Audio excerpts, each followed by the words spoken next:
Welcome back, everybody. Matt the Man here. Hope you're doing well. So this weekend we have a new movie in the theater. Speak No Evil. This is a remake. And guess what? The original came out 2 years ago. In 2022. That's right. 2 years ago. Hollywood. What are you doing? What are you doing? What are you doing?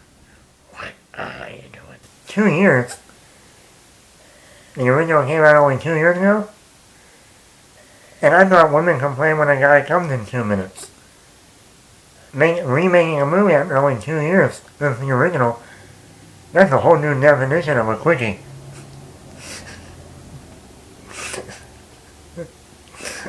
I know. I'm mad.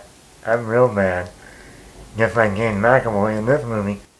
The original is a foreign movie, so that might be a little bit of the reason. Like, they remade The Girl with the Dragon Tattoo only a couple years after the original. So, I mean, I can't say they haven't done it before, because they have. But overall, I wanted to see this movie. I liked the trailer. You got my man, my boy, James McAvoy. I've always been a fan of James. You go back 19 years ago when he showed up in the Chronicles of Narnia as Mr. Tumnus. Who knew that the fawn, half human, half deer, but that this guy would also become one of the best actors in Hollywood. He went from that to like Atonement with Keira Knightley, and then Wanted with Angelina Jolie, and then he got cast as Professor Xavier. 2017, we had Split, and I mean, this guy is just one of the best. Into it, positive. James McAvoy, if you were to tell me that Mr. Tumnus would be a better actor if he was evil, I would be like, no, not Mr. Tumnus. Mr. Tumnus and Professor Xavier? No way.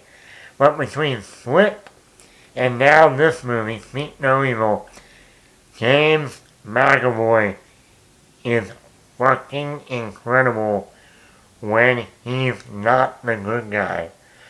The guy is just on another level. And it's not even when he talks. He can just give you a look or do something with his eyes, and you're just like, I am fucking terrified. Not to mention him bulking up like he is able to do, like in Split, like in this. I think he's even more jacked up in this movie than in Split. And I just look at this guy and I go, not fair. Not fair at all. But he also brings a lot of humor. That's why this role is so great for James McAvoy. He can be dramatic, he can be emotional, he can bring this dark humor that you're scared of the guy, but you're also laughing at the same time. Really, his sense of humor in this movie is unbelievable. Well, also in the next scene, you're scared of him. I mean, I don't know how he does it, but I was watching this movie and I said, you know what? If Hollywood, which they love to do, decided to remake The Shining, James McAvoy would 100% be my pick for Jack Torrance. No follow them. I mean, I was like, oh my god. I could easily see Jack Torrance in James McAvoy. Also, Mackenzie Davis. A lot of people know her from all kinds of movies. At least for me, the most recent was the last Terminator movie, which she was good in that film too. She brings a lot of the emotion. She plays a mom. She's having some issues with her husband. They're not having the best relationship when we meet them. Um, she is a tough person at times. Um, she's funny at times. She's romantic at times.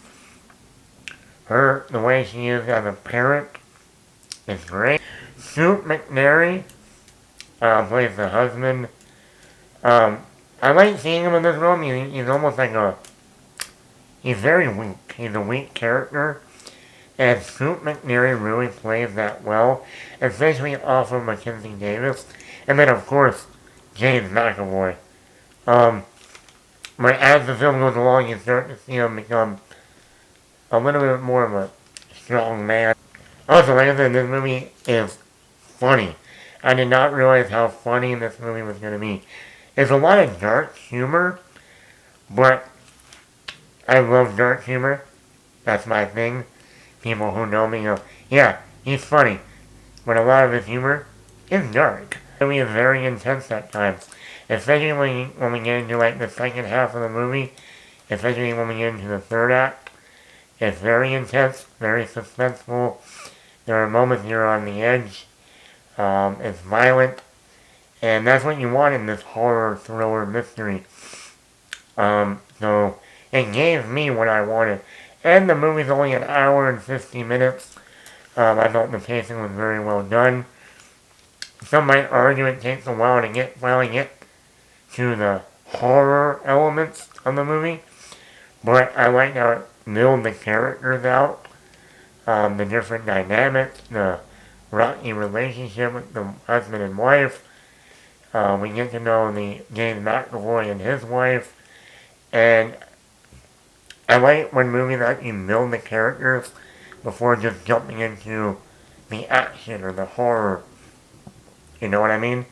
And I like how this one took the time to do that. I also like since a lot of this movie takes place in one location, this house and the property around it. The director, James Watkins, really used that camera almost like its own character. It really filled out the space that he had to work with. So overall, I was pleasantly surprised by this movie. Like I said, I haven't seen the original, so I'm not going by, well, the original was better or worse than this one. I'm just going by this film, and I really had a great time with it. Like I said, James McAvoy keeps being a badass no matter what. And like I said, he's great as a villain. I would love, yeah. So let me know in the comments below, did you see Speak No Evil? Or did you see the original? Or the remake? Or the original? Or the remake? Which one do you prefer?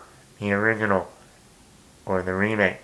Let me know in the comments below. Like button, hit the subscribe button, ring that notification bell, and leave a comment. And don't forget,